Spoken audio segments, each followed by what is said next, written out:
Greetings everyone, and welcome to the grand finale of the Star Ocean Retrospective. Today, I'll be looking at the supposed final game of the Star Ocean series, Star Ocean: The Last Hope. Developed by Tri-Ace and published by Square Enix, The Last Hope was originally released as an Xbox 360 exclusive on February 23, 2009, and was ported to the PlayStation 3 a year later in 2010. There are a variety of differences between the two versions that I'll get into later in the review. Now, in my review of Star Ocean Till the End of Time, I said that many fans were conflicted with how to feel about the game. Some love it and others utterly despise it. The Last Hope continues with this tradition, but to an even further extremes. Some fans feel that this game has the best gameplay of all the games of the series, whereas others feel that this game is complete garbage and a very disappointing conclusion to the Star Ocean series. One point that many agree on, though, is that The Last Hope contains the weakest story and characters of all the Star Ocean games. The game is a prequel to the entire series, taking place a few hundred years before the first game. After a nuclear World War III, Earth is left devastated, and humanity looks to the stars in hopes of finding a new, habitable planet to ensure the survival of the human race. The game's protagonist, Edge Maverick,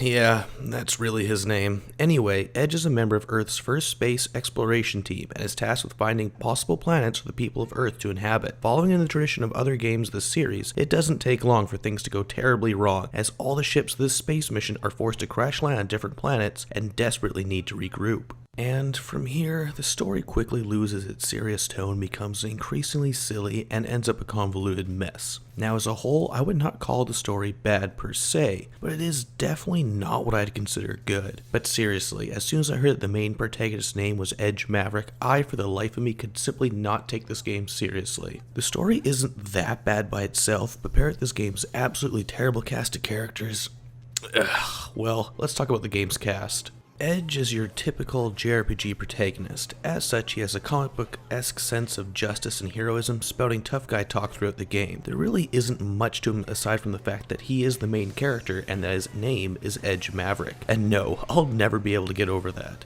As for everyone else, you have the typical stand-ins of love interest, best friend, annoying lolly, catgirl, and others.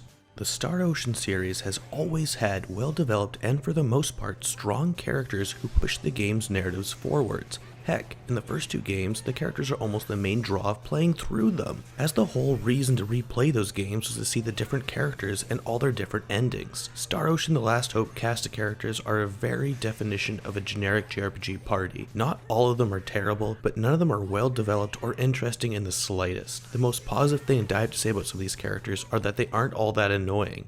Alright, mini ran over, let's get back on track here. Like I said earlier, generally speaking, the game's story and characters are the weakest part of the game. Luckily, the actual gameplay is rather enjoyable. Star Ocean: The Last Hope plays like a more polished version of Till the End of Time, with a different but similar combat system. Like Till the End of Time, much of your time of your adventure will be spent exploring fields, dungeons, and towns. Something unique to The Last Hope is the ability to actually use a ship to travel to other planets, and because of this, the game has a great variety of locations to explore and has a nice diversity of different environments. And in a nod to fans of the previous games, you even get to visit Roke, the setting of the very first game of the series. The game places a very big emphasis on exploration, as many of the most valuable materials for crafting and some of the most useful items can be found in fields and dungeons. And adding further incentive to explore is the fact that you receive experience and skill points for finding chests, locations, and other items. However, exploration is not perfect, as many areas are large expanses of nothing that you just simply mash the dash button to get through. Overall, each planet is fairly linear, with there only being one right way to go to further progress the story, and there is very little incentive to return to planets once you complete the respective narrative arc. But despite all of that, I did enjoy exploring each of the planets and really appreciated the incentive to fully explore each world. And if you plan on getting the most out of exploring, you'd be hard-pressed not to invest yourself in the game's crafting system, which is done on your ship and is enhanced through various party members' skills in creating certain types of items. That's right, the skill system makes a glorious return, but it does not have the freedom and customizability of previous games. Each character learns skills specific to them, and you can find skill books that allow party members to learn new skills. Like the first two games, you can visit guild buildings to buy more skills as well. So for the most part, the best gameplay systems of the previous previous games return. And while they don't have the amount of freedom they did in the original games, I still enjoyed investing in both the item creation and skill systems. Now, let's talk about the game's combat system, which has changed rather considerably from Till the End of Time. Light and heavy attacks are gone. Instead, this game places a greater emphasis using new features like using the rush mode and timing your dodges to blindside enemies. Like the other games, you can chain basic attacks with special attacks to form combos, but now you have the rush mode, which is metered by your character's health that fills up as you fight. When in rush mode, your character is faster, hits harder, and can't be interrupted during attacks. The other big combat feature is the blindside system, which involves holding the dodge button and releasing it just before an enemy hits you. Doing so allows you to maneuver behind the enemy, giving you some free shots at them that do bonus damage. The key to victory in battle is using both of these systems to the best of your abilities. On top of all that, there's the bonus board, which keeps track of how you dispatch enemies, granting you bonuses after battle, and these bonuses stack. For instance, earning additional XP or money after battle. On top of all these other gameplay systems, there's also the beat system, which is a combat style you choose for each character. There are 3 in total that benefit you, using either rush mode or blindside. The third is a combination of the two. The beat system levels up alongside each character and grants certain stat bonuses. As a whole, the battle system is very enjoyable and may be the game's strongest feature. I found it to be very addictive and as a whole a lot of fun to play. All of the gameplay systems between exploration, skill and crafting, alongside the incredibly fast-paced combat system make for a very compelling argument that Star Ocean: The Last Hope may just have the best core gameplay of the series. But while all of this sounds good, The Last Hope is far from perfect in all of its gameplay systems. For example, private actions return, but they are done in such a limited and uninteresting way that you won't even think to call them private actions. Private actions now play out in a linear side conversations between Edge and fellow party members. Like the story and exploration, they are all entirely linear and ultimately are a rather disappointing addition. So, for the most part, the overall gameplay of Star Ocean: The Last Hope is very enjoyable and is the strong point of this package. And on the other hand, the story and characters are definitely the worst they have ever been. Now let's talk about the game's visuals. For the most part, Star Ocean: The Last Hope looks very pretty, sporting some highly detailed character models and huge lush environments. On the other hand of the spectrum, I found the character models to look very creepy, specifically the faces. The game combines the style of anime character designs with realistic character models with very mixed results. I feel that most of the characters' faces look either unsettling or just like that of soulless dolls. As well, I found some of the bloom effects were way too harsh, almost making me wince to look around certain planets. But aside from all that, the graphics do hold up rather well and look even better during combat with flashy animations and for the most part a fairly steady frame rate. And like the other games of this franchise, this game's soundtrack is more Motoi Sakuraba goodness with some really crazy sounding but addictive battle themes and whatnot. The voice acting goes from passable to downright cringeworthy depending on the character. Edge's voice actor may sound cheesy, but it's appropriate to his character, whereas characters like Lemuel sound so awful it makes you what happened during recording.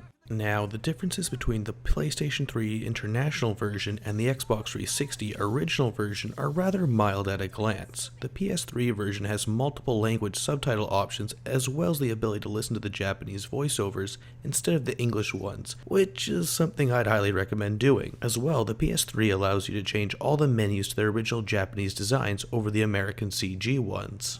Aside from these changes, there isn't a whole lot different between the two. The PS3 version does have a couple of new music tracks and gameplay tweaks, but nothing really substantial. And I also found that the PlayStation 3 version suffered from regular occurrences of slowdown during combat and exploration, whereas I found that the 360 version only had a few instances of slowdown and overall was much more stable. I would argue that aside from the different options and rebalances, the international version only really triumphs over the 360 version because you don't need to swap discs. The 360 version comes with 3 and will have you swap between them whenever you want to visit planets in the later game, which becomes rather annoying. I don't really prefer one version over the other, but if you force me to choose, I'd say go with the PS3 version due to all the extra features and lack of disc swapping. Now as a whole, I'd say that I enjoyed Star Ocean: The Last Hope more than Till the End of Time, but less than the original two. The game has some really strong gameplay elements, with a great return to the mechanics that made the series so enjoyable in the first place. But like I've said a couple of times now, I feel that the story and characters are laughably bad and seem to really hurt the experience as you struggle to feel invested in the game's narrative over the 50 to 60 hours that the main story will require. If you plan doing a lot of the side quests or other activities outside of the story, this game's playtime could easily exceed 100 hours. The game typically sells for around $20 for the PlayStation 3 version and around $15 for the 360 version, and for that price, I'd say that the gameplay alone is worth the price of admission. Again, if you plan on playing this game, I cannot stress enough that the best way to enjoy this game is to not take the story or characters seriously at all, otherwise you'll be very disappointed.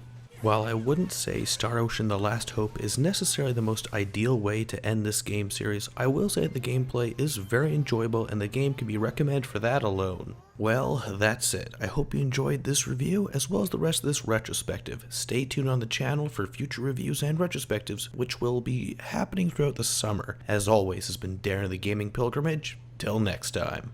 Hey guys, thanks for watching the video. I hope you enjoyed it. If you did really like it, why not leave a like or share it, as that all really helps out the channel. And if you have any questions or if you want to see what's up with the channel in the future, follow me on Twitter. And otherwise, if you want to see what happened last time, there's the video right here. Thanks as always, Darren out.